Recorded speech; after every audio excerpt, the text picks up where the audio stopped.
Excellent, merci beaucoup. Donc, je vais faire là la présentation, ça prendra bon, 10-15 minutes peut-être.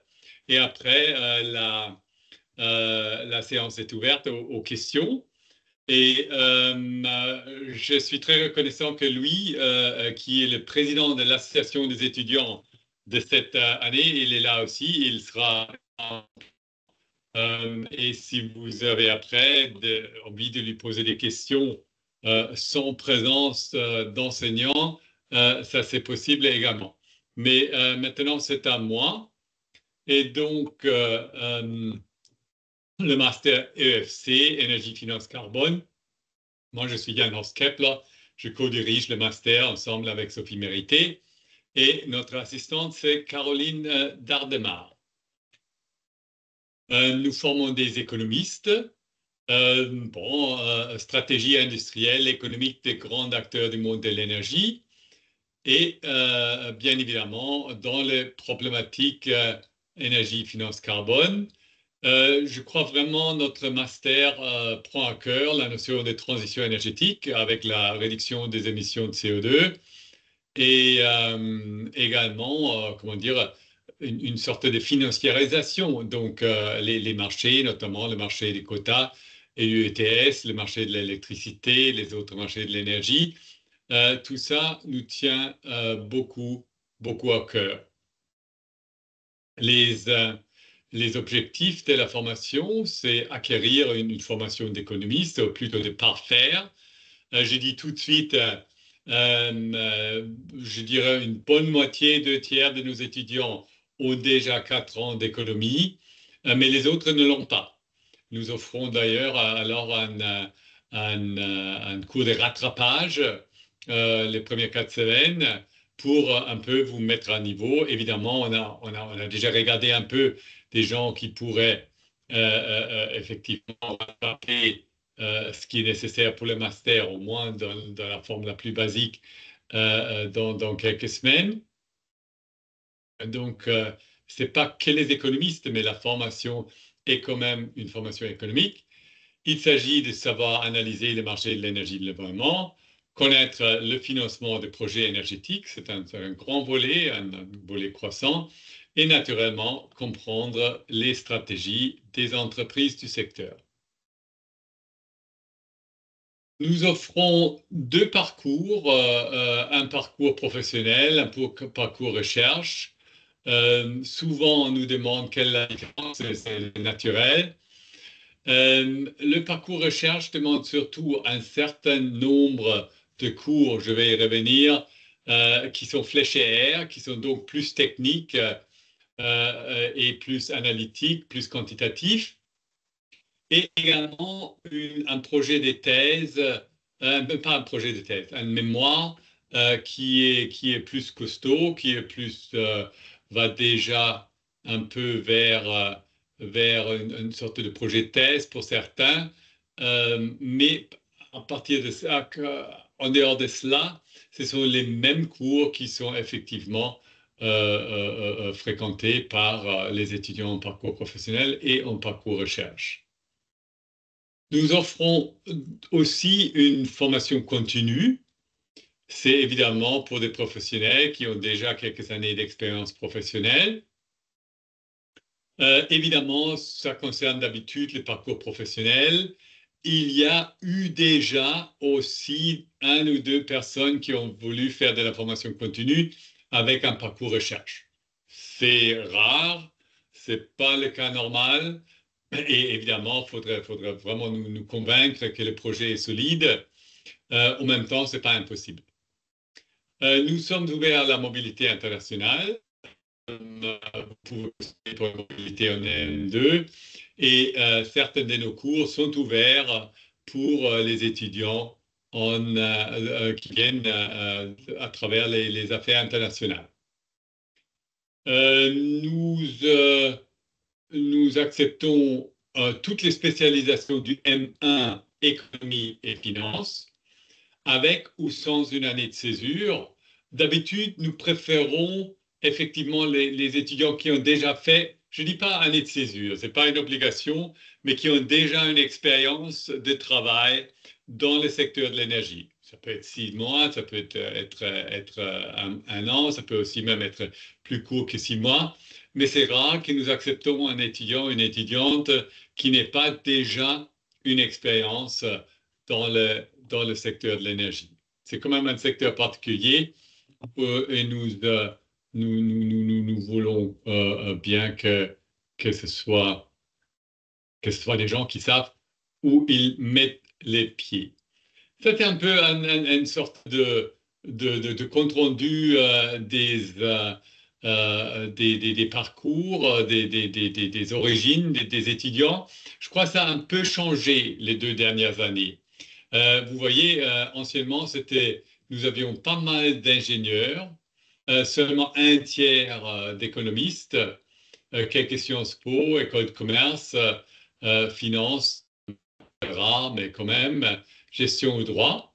Euh, les 2, 3 dernières années, la part des économistes a quand même nettement augmenté. Je dirais aujourd'hui, on est presque à une petite moitié. Les ingénieurs, un peu moins, quoique il y en a toujours. Bon, école de commerce, peut-être très légèrement un peu moins aussi. Ça change chaque année un peu, vraiment, ça évolue. Mais donc, on devient un tout petit peu plus économiste concernant la population étudiante. Là, vous avez comment dire, une vue d'ensemble de nos cours. Je vous avais déjà mentionné la remise à niveau à la pré-rentrée. Il y a également un séminaire de recherche organisé par une collègue qui voit un peu les vocations à la recherche, qui regarde un peu comment on fait une revue de littérature, comment on planifie une recherche. Donc, c'est un peu pour ceux qui auraient des vocations de recherche. Après, ce qui est obligatoire pour tout le monde, tous les étudiants du master, c'est dans le premier semestre les cours obligatoires. Je le mentionne, Economics of Energy and Environment, ça c'est moi d'ailleurs qui l'enseigne. Empirical Modeling of Electricity and Gas Markets, c'est notre collègue Anna Creti. Geopolitics of Energy Markets, c'est Sophie Mérité. Climate Change Economics, c'est Patrice Chauffron. And Green Finance, Market Finance and Project Finance, ce sont des professionnels qui font ça en coordonné par nous. Il n'y a pas une personne seule, mais ça, c'est toujours débuté chaque année par Stéphane Voisin, qui est un grand expert bien connu sur la place parisienne, de la finance environnementale ou de la Green Finance. Nous avons 13 options, ou nous aurions 13 options à partir de la rentrée 2025. Et vous devez en prendre, si vous nous rejoignez, 8. Et vous voyez qu'il y en a certains qui sont fléchés R. Ça, ce sont ceux qui doivent être pris, au moins 4, par ceux qui sont dans dans le parcours recherche. Et il y a un cours sur l'interaction des marchés énergie-carbone. Il y a un cours sur l'économie finance du marché du gaz, du pétrole, un cours d'économétrie. Nous sommes très contents que ce cours revient. C'était quelques années que nous n'en avions pas. Les marchés dérivés, donc c'est le options pricing dans le marché de l'électricité et de l'énergie. L'économie industrielle des matières premières, c'est Pierre-Noël Giraud, donc également un chercheur bien connu. Économie du secteur de l'électricité, régulation des industries du gaz et de l'électricité, énergie renouvelable, vie durable, système de transport, c'est notre collègue Romain Gatté, un beau cours, Global Climate Finance. Évaluation des risques, analyse d'investissement dans le marché de l'énergie, c'est notre collègue Fabien Roch. Et efficacité énergétique, également à partir de 2025. Si après vous avez des questions sur le cours, très, très volontiers. Date importante en 2024-2025, ça malheureusement, ce n'est pas à jour. Ça, c'est l'information de l'année dernière. Mais ça vous donne déjà un peu, ce sera quelques jours, ça va changer, donc ne notez pas les dates, mais comme première orientation, c'est pas mal. Euh, Nous commençons donc, comme tout le monde, vers la première, deuxième semaine de septembre. Les cours débutent après, tout de suite après, là vous voyez, ça commence dans la même semaine. Ça va jusqu'aux vacances de Noël. Nous aimons bien faire une petite pause pour la première semaine de janvier. Ça détend tout le monde. Ça donne aussi à certains cours le temps de finir des mémoires ou autres pendant cette période-là. Après, ça va très vite après. Il y a une semaine pour des conférences ou des visites, notamment il y a chaque année une visite d'une centrale nucléaire. Et après le study trip, donc le voyage des étudiants qui est organisé chaque fois par l'association des étudiants. À partir du 1er avril, il y a le stage qui est obligatoire pour le parcours pro et le mémoire qui est obligatoire pour tous les étudiants et que vous devez nous rendre après pour le 31 août. Il y aura une soutenance après, début septembre, c'est d'habitude dans la première semaine de septembre. Un mot sur le stage, c'est absolument obligatoire pour le parcours pro. Pratiquement tous les étudiants en parcours recherche le font également, mais ce n'est pas une obligation pour eux. J'avance ici nos atouts un peu. On aime bien mettre en avant. Oui, en partie on l'a déjà mentionné. Analyse de la transition énergétique, énergie-environnement, formation d'économiste, même si le niveau d'économie en dehors des cours fléchés R n'est pas d'un niveau inatteignable de quelqu'un d'intelligent qui aurait fait la remise à niveau. Ça, c'est peut-être fait référence à la diversité des profils et à la pluridisciplinarité. Et nous avons des pôles de recherche, notamment la chaire du climat, la chaire European Electricity Market, qui est dans une phase de transition elle-même, donc à voir qu'est-ce qu'il en sera en septembre, et la chaire d'économie du gaz, évidemment, aussi avec d'autres pôles de recherche universitaires. Et a priori, on cherche de s'internationaliser toujours plus.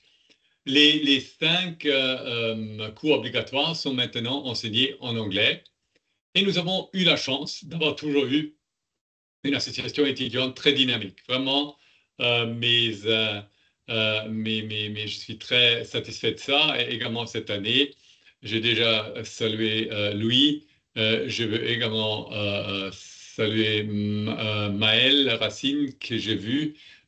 Et donc, c'est formidable. Euh, Bon, ça, c'est juste un peu l'univers, Chaire des climats, les mines Paris, l'univers PSL. Les débouchés, nous avons la chance que pratiquement tous les étudiants trouvent des très bons stages, oui, vraiment des très bons stages chez nous sans problème. Nous recevons un grand nombre par des partenaires industriels et institutionnels dans le domaine de l'énergie, bien évidemment, mais également dans les institutions financières, dans d'autres secteurs. Les organisations internationales ne nous envoient pas des stages, mais il y en a toujours, notamment à l'Agence internationale de l'énergie, qui prennent un ou deux stagiaires chez nous par an. Les administrations publiques, tout à fait, les cabinets de conseil, les développeurs de projets, et également dans la recherche pour ceux qui auraient une vocation dans cette direction-là. Oui, les titres, ça change, mais économiste, analyste des marchés, consultant, portfolio manager, nous en avions plusieurs, gestion de projet, développeur de projet, lobbyiste, je ne me souviens pas, mais il y a bien évidemment des experts qui travaillent aussi dans les organisations très proches de l'industrie. Quelques informations, encore une fois, vous avez ici nos adresses e-mail. aussi l'adresse mail de l'association. La déléguée 2024-2025, c'était Sixtine et, et également Yael Massini qui ont géré ça très bien. Et je crois que je suis presque à la fin. Oui, je suis à la fin. Et donc, je vais arrêter le partage des documents. Présenter mode, comment est-ce qu'on arrête ça?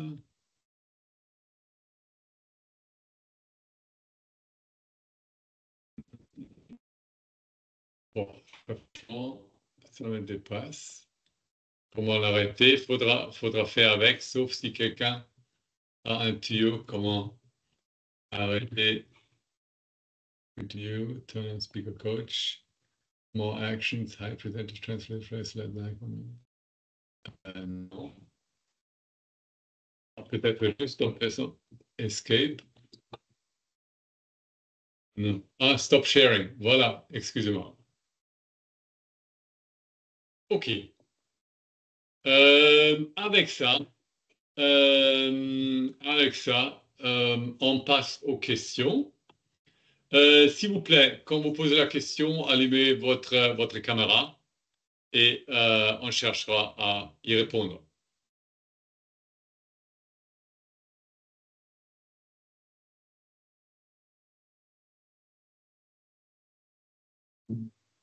Bonjour, je ne sais pas si vous voyez N'ayez pas bien. peur. Oui, allez-y. Je voulais juste poser une question. La différence entre le master recherche et le master en formation initiale, quelle est la grosse différence? Non, le master, le parcours recherche et le parcours Pro. pro sont évidemment tous les deux en formation initiale. Et, Mais si vous avez déjà travaillé, vous pouvez faire une formation continue. et je me demandais du coup, en fait, est-ce que les cours sont différents entre la partie recherche et la partie pro? Oui. Il n'y a pas des cours dédiés recherche, mais vous avez vu qu'il y a un certain nombre de cours qui sont fléchés R, dont on indique qu'ils sont plutôt orientés recherche. Et les étudiants en recherche doivent prendre au moins 4 de ces cours fléchés recherche. Les étudiants qui sont en parcours pro, ils peuvent passer leur scolarité ou disons leur temps chez nous sans prendre des cours fléchés. Très bien, très bien. OK. Merci. Qui d'autre?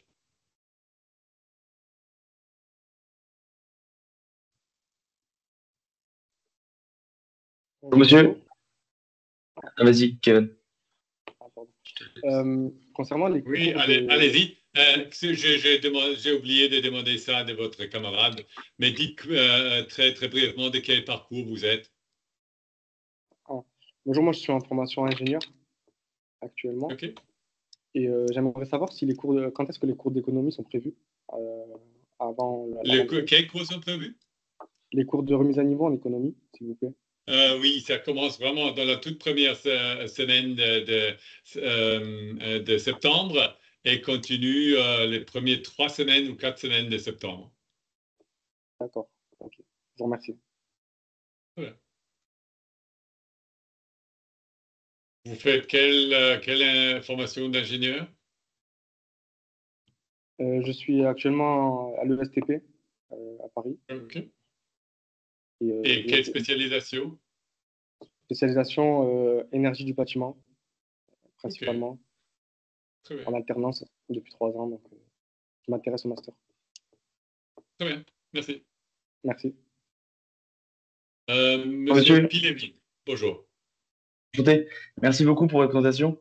J'avais juste une question concernant le stage dont vous avez parlé, notamment dans les césures. Oui. Est-ce que, quel type d'expérience en énergie vous valorisez? Est-ce que ça peut être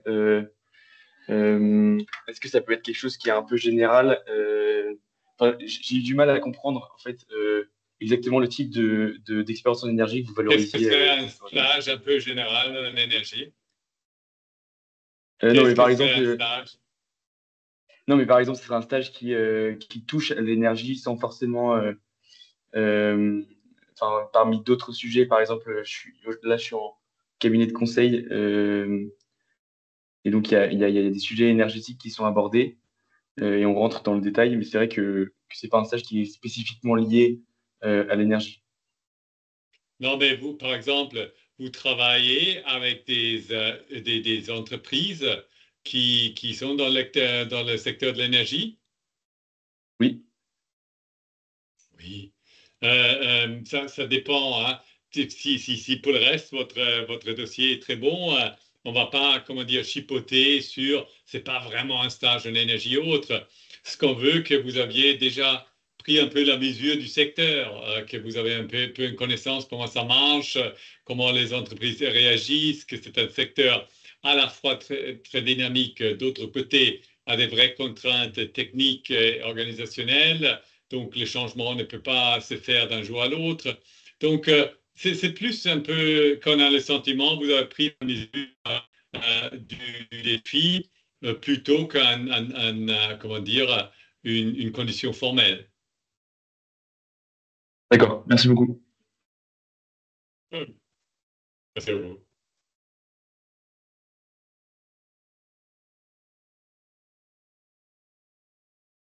Autre question?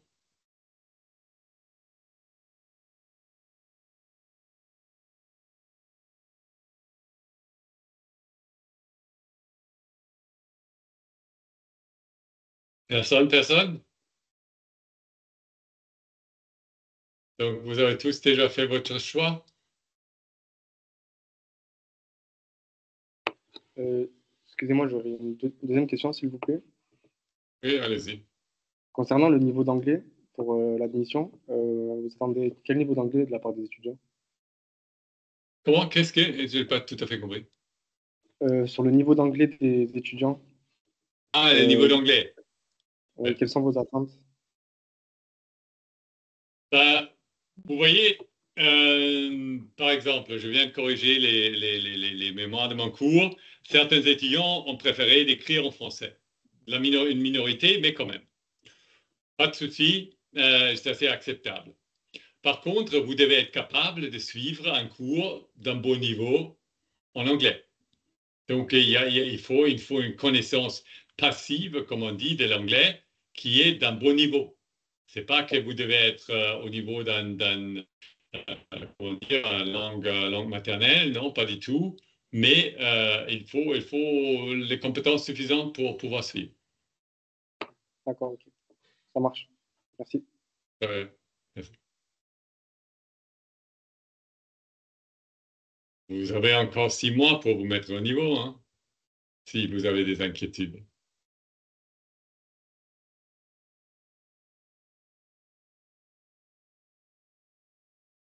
Après, D'autres excusez-moi, questions? Oui, allez-y. c'est Maëlle qui parle. Je me permets de rebondir pour l'anglais.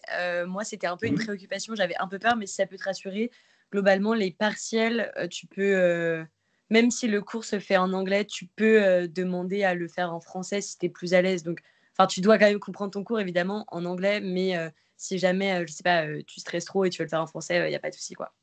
Voilà. Voilà. Merci, Maëlle. Merci pour la précision.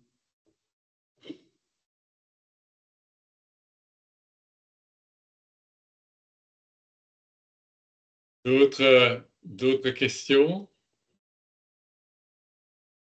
Des commentaires, éventuellement?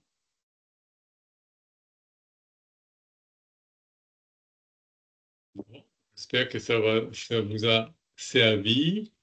Je voudrais bien inviter Louis et Maël de dire éventuellement deux, trois choses que j'ai pas pu dire, qui sont peut-être plus du point de vue des étudiants actuels. Euh, voulez bien prendre la parole et dire juste ça s'est bien passé ou oui, c'était très bien, mais là, sur ce point-là, faut veiller ou un truc comme ça, juste pour que donner un peu plus à vos camarades. Oui, bah, je peux commencer. Il y avait une question qui était posée sur les stages et expériences en cabinet de conseil. Enfin, moi, avant d'intégrer le master, j'avais fait 2 expériences en cabinet de conseil dans le secteur de l'énergie. Et c'est vrai que j'avais touché à des sujets auxquels on pouvait travailler. Donc, il y avait des projets sur le développement d'hydrogène vert, il y avait des projets sur les solutions basées sur la nature. Et dans ce master, tu touches un peu à tout. Donc, comme M. Klepper présentait, enfin, la promotion, elle est assez diverse. On va avoir des étudiants qui sont des ingénieurs, des étudiants qui viennent de Sciences Po, des économistes. Moi, j'ai fait une licence d'économie et franchement, il y a des cours qui touchent vraiment à mes centres d'intérêt. Il y a aussi des étudiants qui ont fait des études d'ingénieur et qui vont avoir des cours qui vont vous intéresser. Et on arrive à se compléter dans les différents cours qu'on fait. Donc, franchement, en fonction des stages que tu as fait, donc sur la question qui était posée sur les cabinets de conseil, enfin, moi, j'ai réussi à valoriser ça dans ma lettre de motivation pour le master. Donc, normalement, je pense enfin, il y a toujours des choses que tu peux mettre en avant.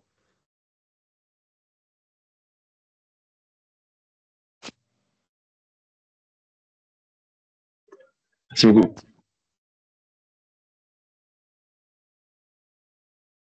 Et sinon, peut-être concernant plus l'association, enfin, dont Louis et moi-même faisons partie, c'est trop chouette. Enfin, globalement, la promo de l'année dernière, ils avaient une hyper bonne cohésion.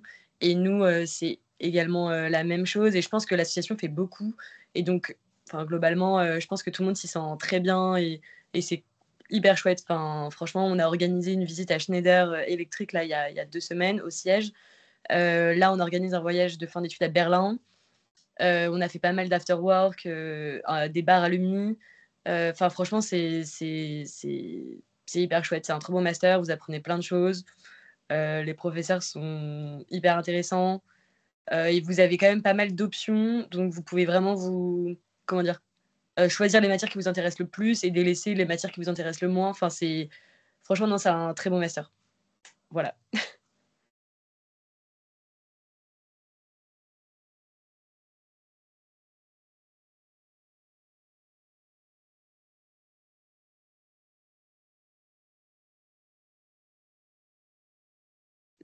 On ne vous entend pas, Monsieur Kepler. Je sais pas si c'est votre micro.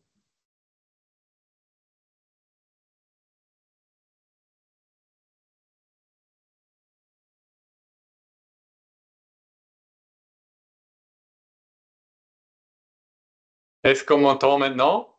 Oui, c'est bon. Ok, c'est parfait. Merci. Et donc, d'autres questions? Écoutez, dans ce cas-là, on ne va pas s'éterniser juste pour faire la heure en pleine. Je vous remercie pour votre intérêt. Ceux qui ont posé des questions, merci pour vos questions. Ah, voilà. On a encore quelqu'un. Bonjour, alors je m'appelle Bonjour. Sonia, je suis étudiante en M1 ID Eco et je voulais demander, j'ai vu sur le site qu'il y avait aussi une deuxième session de candidature au cours de l'été, ce que j'ai vu sur le site, est-ce que c'est toujours le cas ou pas du tout? Si éventuellement on C'est n'était pas toujours pris le pendant la cas. première session, par exemple, là maintenant. Oui, tout à fait. Mais c'est pas exclusif à nous, hein. C'est pas spécial à nous. D'accord, Ça s'appelle la deuxième session et c'est exclusivement pour des étudiants qui veulent faire les parcours recherche. d'accord. Et c'est un peu pour une sorte de repêchage. Je crois que ça a été pensé anciennement. Que ce sont des gens ambitieux, bien qualifiés, qui veulent bien faire des recherches. Ils n'ont pas eu leur premier choix. On leur donne la chance de postuler pour d'autres masters pour s'intégrer encore. Oui, ça existe. Cela dit,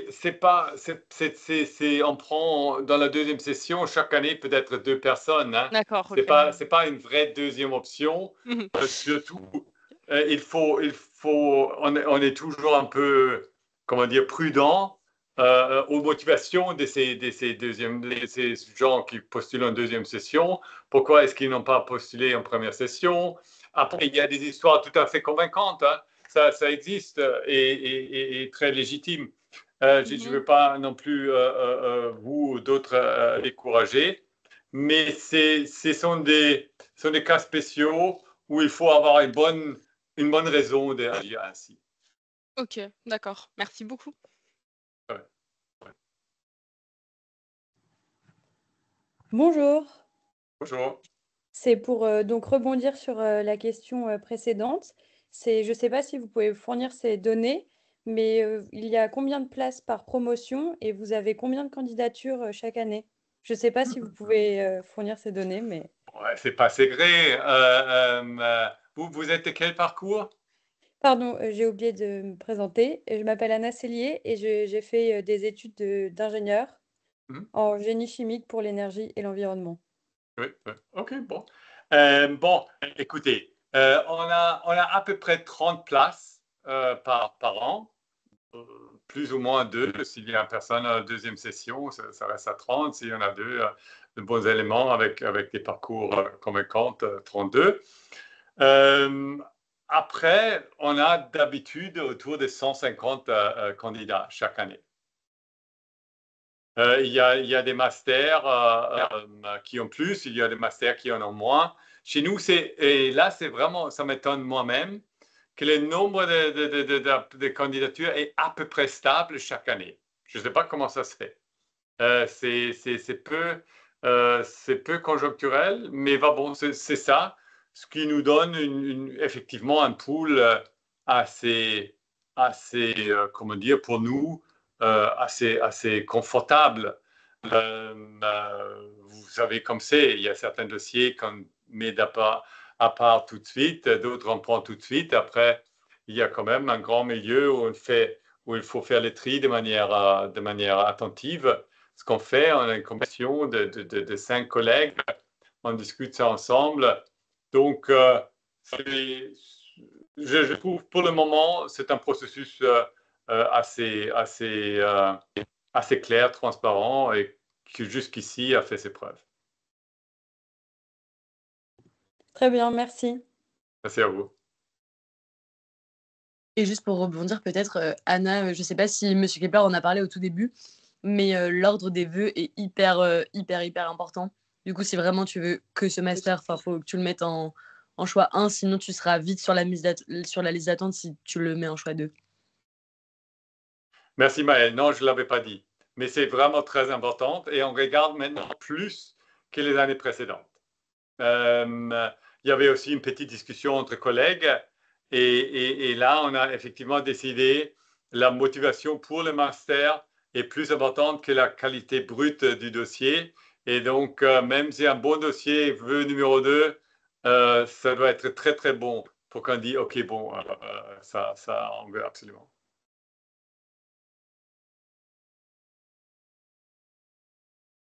Donc, D'accord, merci beaucoup. merci à vous.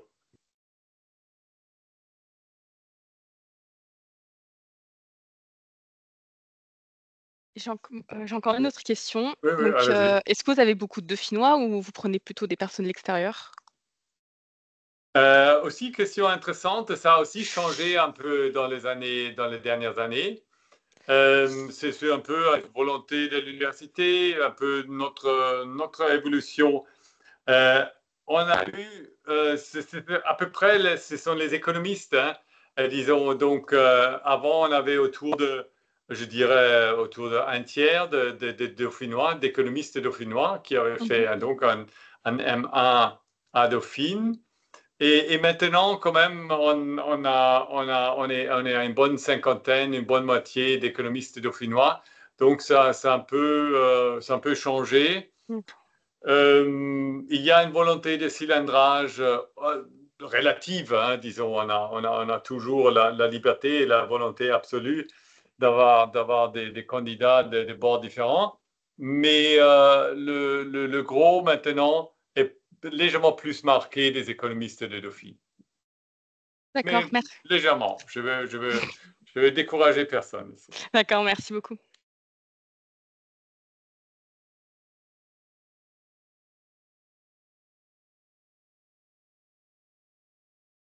Bon, il y a eu les questions intéressantes pour la deuxième partie.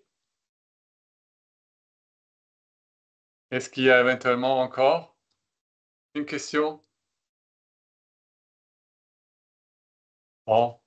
Alors effectivement, on va clore la séance, la présentation. On attend donc vos candidatures, au moins certains d'entre vous. Encore une fois, grand merci Louis, Maël, que vous ayez été disponible donc à très courte notice et que vous avez bien contribué ici. Et je dis donc bonne soirée et à bientôt à tout le monde. Bonne soirée. Au revoir. Merci beaucoup. Bonne soirée. Merci, bonne soirée. Merci, bonne soirée. Merci, au revoir. Merci. Au revoir. Au revoir.